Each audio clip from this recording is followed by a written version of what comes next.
പരിശുദ്ധാത്മാവേ എന്നിൽ വന്നു നിറയണമേ. പരിശുദ്ധാത്മാവേ കൃപ ചൊരിയണമേ. പരിശുദ്ധാത്മാവേ ശക്തി പകരണമേ. പരിശുദ്ധാത്മാവേ കൃപ ചൊരിയണമേ. പരിശുദ്ധാത്മാവേ ശക്തി പകരണമേ. കരുണയുടെ ഈ തിരുമണിക്കൂറിലേക്ക് നമ്മൾ കടന്നു വരുമ്പോൾ നമ്മുടെ കർത്താവ് ഗാഗുൽത്ത മലയുടെ മുകളിൽ കുരിശിന്മേൽ സഹിച്ച അതികഠോരമായ വേദനകളെപ്പറ്റി നമ്മൾ ധ്യാനിക്കുകയാണ്.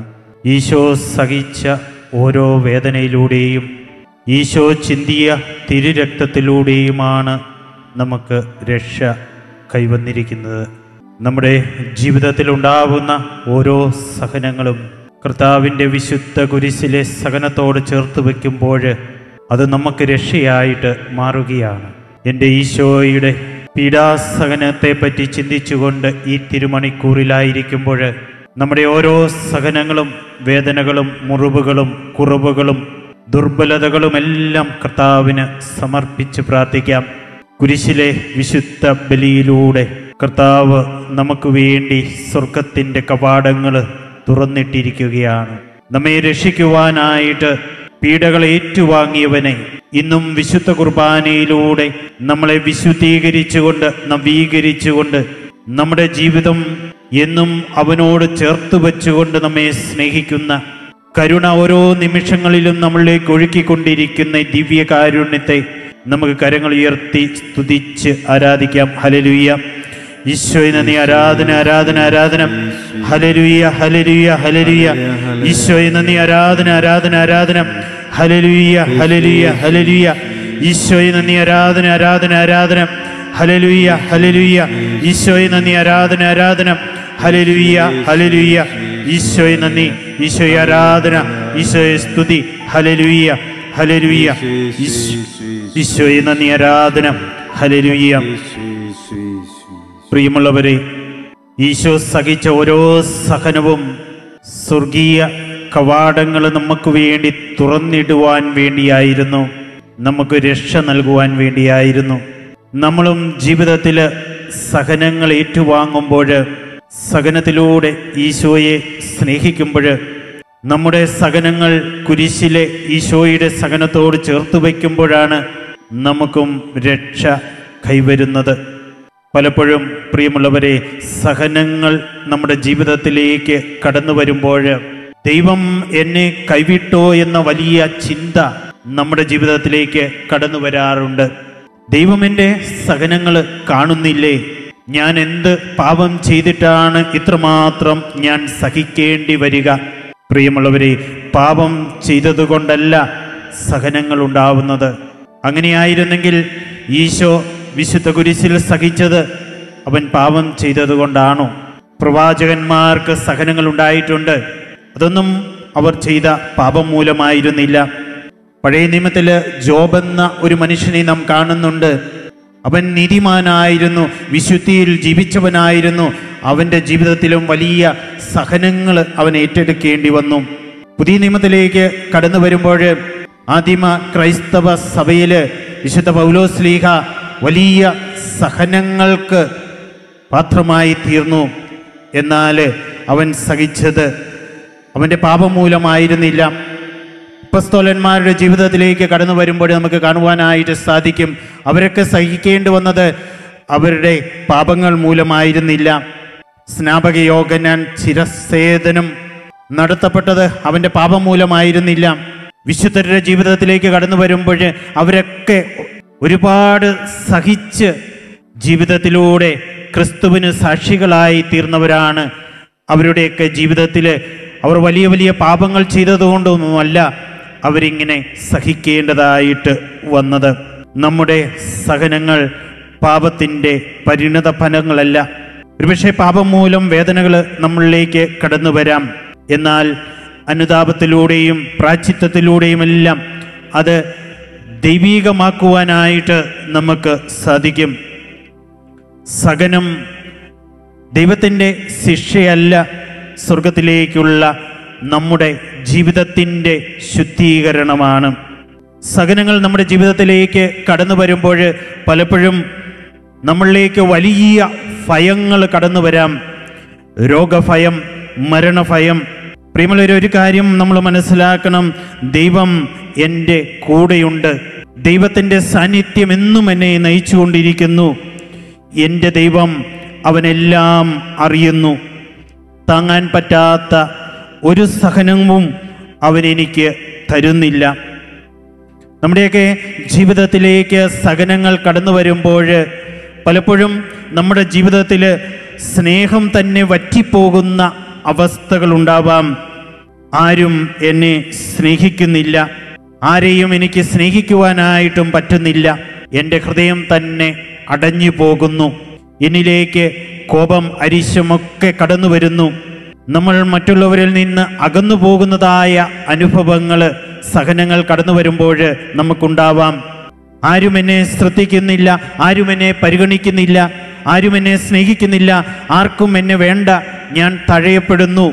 ഇങ്ങനെയുള്ള ചിന്തകൾ, സഹനങ്ങൾ നമ്മുടെ ജീവിതത്തിലേക്ക് കടന്നു വരുമ്പോൾ പലപ്പോഴും നമ്മെ അലട്ടുന്നതായിട്ട് കാണുവാനായിട്ട് സാധിക്കും. ദൈവിക സാന്നിധ്യത്തിലായിരുന്നു കൊണ്ട്, ദൈവത്തെ സ്നേഹിച്ചുകൊണ്ട്, മറ്റുള്ളവരെ സ്നേഹിച്ചുകൊണ്ട്, ആ ദൈവിക കരവലയത്തിനുള്ളിലായിക്കൊണ്ട് സഹനങ്ങളെ അതിജീവിക്കുവാനായിട്ട് നമുക്ക് ശ്രമിക്കാം. സഹനത്തിൻ്റെ നിമിഷങ്ങളിലും നാം മറ്റുള്ളവരെ സ്നേഹിക്കുക. മറ്റുള്ളവരുടെ സഹനത്തിൻ്റെ വേളകളിൽ അവർക്ക് വേണ്ടി നമ്മൾ പ്രാർത്ഥിക്കണം, അവരെ നമ്മൾ സ്നേഹിക്കണം, അവരെ നമ്മൾ ആശ്വസിപ്പിക്കുവാനായിട്ട് ശ്രമിക്കണം. പ്രിയമുള്ളവരെ, സഹനം കയ്പാണെങ്കിലും സ്നേഹത്തിൻ്റെ മാധുര്യം ചാലിച്ച് അത് ജീവിതത്തിൽ നുകരുവാനായിട്ട് നമുക്ക് ശ്രമിക്കാം. സഹനങ്ങൾ കടന്നു വരുമ്പോൾ പലപ്പോഴും നമ്മളെ ഫലമേൽപ്പിച്ചിരിക്കുന്ന ഉത്തരവാദിത്തത്തിൽ നിന്ന് ഓടി അകലുവാനായിട്ട് ഒരു ശ്രമം നമ്മൾ നടത്താറുണ്ട്. പലപ്പോഴും ആത്മീയമായ ഒരു പ്രവർത്തനോർജം തന്നെ നമ്മളിൽ നിന്ന് കുറഞ്ഞു പോകുന്നതായിട്ട് നമുക്ക് കാണുവാനായിട്ട് സാധിക്കും. ഒരു വലിയ ക്ഷീണം, വലിയ ദുഃഖങ്ങൾ, അലസത, അരിശം, മനം മടിപ്പ്, ഇവയെല്ലാം നമ്മുടെ ജീവിതത്തിലേക്ക് കടന്നു വന്നുകൊണ്ട് ജീവിക്കുവാനുള്ള ആഗ്രഹം പോലും നമ്മളിൽ നിന്ന് അകന്നു പോകുന്നതായിട്ട് നമുക്ക് കാണുവാനായിട്ട് സാധിക്കും. സഹനങ്ങൾ നമ്മുടെ ജീവിതത്തിലേക്ക് കടന്നു വരുമ്പോൾ പ്രാർത്ഥിക്കുവാനുള്ള തീഷ്ണത പോലും പലപ്പോഴും നമ്മളിൽ കുറഞ്ഞു പോകുകയാണ്. സഹനം ജീവിതത്തിലേക്ക് കടന്നു വരുമ്പോൾ വിശ്വാസരാഹിത്യത്തിലേക്ക് നമ്മൾ കടന്നു പോകും. വിശ്വാസം കുറയുമ്പോൾ നമുക്ക് ദൈവത്തോട് പ്രാർത്ഥിക്കുവാനായിട്ട് സാധിക്കാതെ വരും. പ്രാർത്ഥന കുറയുമ്പോൾ തീഷ്ണത, ആത്മീയ തീഷ്ണത നമ്മുടെ ജീവിതത്തിൽ കുറയുന്നു. വിശ്വാസരാഹിത്യത്തിലേക്ക് കടന്നു പോകുമ്പോൾ ചില ചിന്തകൾ നമ്മളെ അലട്ടുവാനായിട്ട് സാധ്യതയുണ്ട്. ഇത്രമാത്രം വിശുദ്ധിയിൽ ഞാൻ ജീവിച്ചിട്ടും എന്തുകൊണ്ടാണ് ഈ സഹനം എൻ്റെ ജീവിതത്തിലേക്ക് കടന്നു വന്നത്? ഒത്തിരി പ്രാർത്ഥിച്ചിട്ടും എന്തുകൊണ്ടാണ് ഞാൻ സഹിക്കേണ്ടി വരുന്നത്? എന്ത് പാപമാണ് എൻ്റെ ജീവിതത്തിൽ ഞാൻ ചെയ്തത്? ഇത്രമാത്രം ഞാൻ സഹിക്കേണ്ടി വരുന്നത്? എൻ്റെ പ്രാർത്ഥന ദൈവം കേൾക്കുന്നില്ലേ? എൻ്റെ കണ്ണുനീർ ദൈവം കാണുന്നില്ലേ? പ്രിയമുള്ളവരെ, ഈശോ കുരിശിൽ ഏലി ഏലി ലമ സബത്താനി, എൻ്റെ ദൈവമേ, എൻ്റെ ദൈവമേ, എന്തുകൊണ്ട് എന്നെ ഉപേക്ഷിച്ചുവെന്ന് ദൈവത്തോട് ചേർന്ന് നിന്നുകൊണ്ട് സഹനങ്ങളെ അതിജീവിക്കുന്നതായിട്ട് നമുക്ക് കാണുവാനായിട്ട് സാധിക്കും. അതുപോലെ നമ്മളും സഹനത്തിൻ്റെ വേളകളിൽ ഈശോയുടെ വിശുദ്ധ കുരിശിനോട് ചേർന്ന് നിന്നുകൊണ്ട്, ആ കുരിശിൽ ഈശോ സഹിച്ച സഹനങ്ങളോട് ചേർന്ന് നിന്നുകൊണ്ട് നമ്മുടെ സഹനങ്ങളെ അതിജീവിക്കുവാനായിട്ട് നമുക്ക് ശ്രമിക്കാം. സഹനങ്ങളിൽ പലപ്പോഴും നമ്മൾ ദൈവത്തിൽ നിന്ന് പോലും അകന്നു പോകുന്ന അനുഭവങ്ങൾ ഉണ്ടാവാം. ദൈവിക പ്രചോദനങ്ങളെ നമ്മുടെ ജീവിതത്തിൽ പലപ്പോഴും സഹനങ്ങൾ ഉണ്ടാകുമ്പോൾ നമ്മൾ തിരസ്കരിക്കുന്നു. ദേവാലയത്തിൽ പോകുവാനായിട്ട് നമുക്ക് ആഗ്രഹമില്ല, കുർബാനയ്ക്ക് പോകുവാനായിട്ട് നമുക്ക് ആഗ്രഹമില്ല, കുമ്പസാരിക്കുവാനായിട്ട് ഇഷ്ടമില്ല. ലൗകികതയിലേക്ക് നമ്മൾ കടന്നു പോകുന്നതായിട്ട് നമുക്ക് ജീവിതത്തിൽ പലപ്പോഴും സഹനങ്ങൾ നേരിടുമ്പോൾ അനുഭവങ്ങൾ ഉണ്ടാവാം. ദൈവത്തിൽ ആശ്രയിച്ചുകൊണ്ട് സഹനങ്ങൾ കർത്താവിന് സമർപ്പിച്ചുകൊണ്ട് പ്രിയമുള്ളവരെ നമുക്ക് മുന്നോട്ട് പോകുവാനായിട്ട് ശ്രമിക്കാം. സഹനങ്ങൾ നമുക്ക് താങ്ങാൻ പറ്റാത്ത രീതിയിൽ ഒരിക്കലും ദൈവം നമ്മുടെ ജീവിതത്തിൽ നൽകുന്നില്ല. തരുന്ന സഹനങ്ങളെ അതിജീവിക്കുവാനുള്ള വലിയ ആത്മീയ ധൈര്യവും ശക്തിയും സഹനങ്ങൾ നൽകുന്നതോടൊപ്പം ദൈവം നമുക്ക് നൽകുന്നു.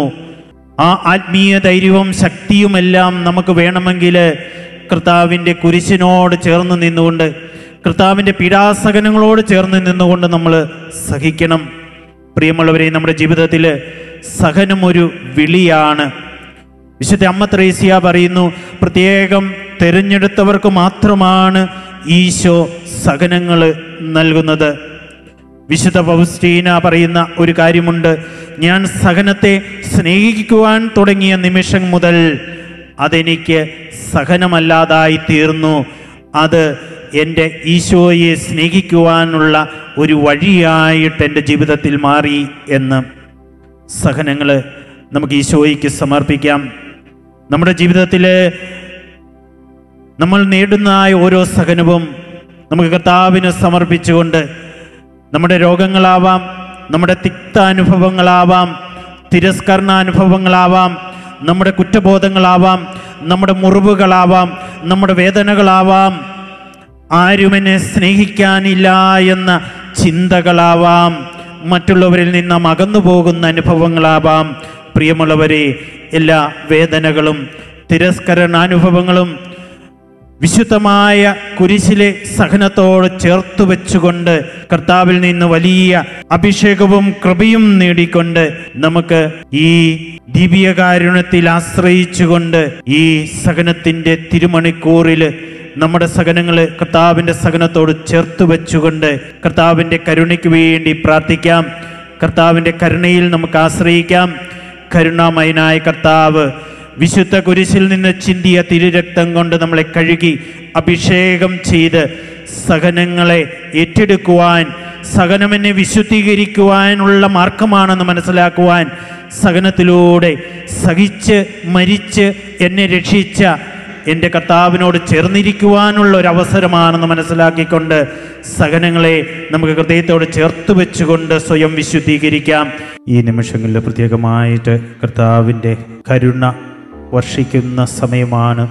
കർത്താവിൻ്റെ പീഡാസഹനങ്ങളെപ്പറ്റി നമ്മൾ ചിന്തിച്ച് ധ്യാനിച്ച് നമ്മുടെ ജീവിതത്തിലെ ഓരോ സഹനങ്ങളും കർത്താവിൻ്റെ വിശുദ്ധ കുരിശിലെ ആ പീഡകളോട് ചേർത്ത് വെച്ചുകൊണ്ട് കർത്താവിൻ്റെ കരുണയ്ക്കും സ്നേഹത്തിനും വേണ്ടി നമ്മൾ പ്രാർത്ഥിക്കുമ്പോൾ ഒരിക്കൽ കൂടി നമ്മളെയും നമ്മളായിരിക്കുന്ന അവസ്ഥകളെയും നമ്മുടെ ജീവിതത്തിലേക്ക് കടന്നു വരുന്ന ഓരോ സഹനങ്ങളെയും നമുക്ക് കർത്താവിന് സമർപ്പിക്കാം. കർത്താവിൻ്റെ വിശുദ്ധ കുരിശിലെ സഹനങ്ങളോട് നമ്മുടെ സഹനങ്ങളും നമുക്ക് ചേർത്ത് വയ്ക്കാം. വിശുദ്ധ കുരിശിലൂടെയാണ് കർത്താവ് നമുക്ക് രക്ഷ നൽകിയത്. നമ്മളിൽ രോഗികളായിരിക്കുന്നവർക്ക് വേണ്ടി നമുക്ക് പ്രത്യേകം പ്രാർത്ഥിക്കാം. ഒരുപക്ഷെ രാത്രിയും പകലുമെന്നോണം വലിയ വേദനകൾ, ശാരീരിക അസ്വസ്ഥതകളൊക്കെ ഉള്ളവരുണ്ടായിരിക്കാം.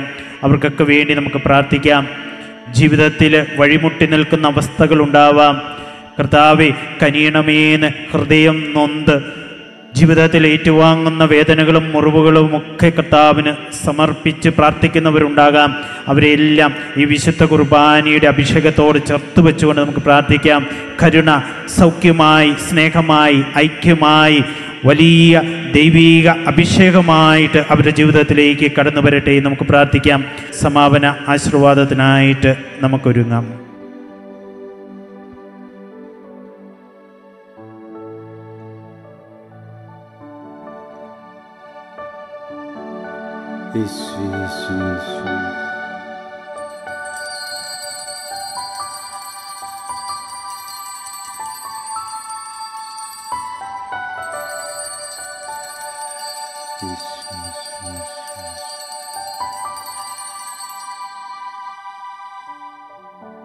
പരിശുദ്ധ പരമമാ ദിവ്യകാരുണ്യമേ, എന്നുമെന്നും അങ്ങേക്കാരാധന. പരിശുദ്ധ പരമമാ ദിവ്യകാരുണ്യമേ, എന്നുമെന്നും അങ്ങേക്കാരാധന.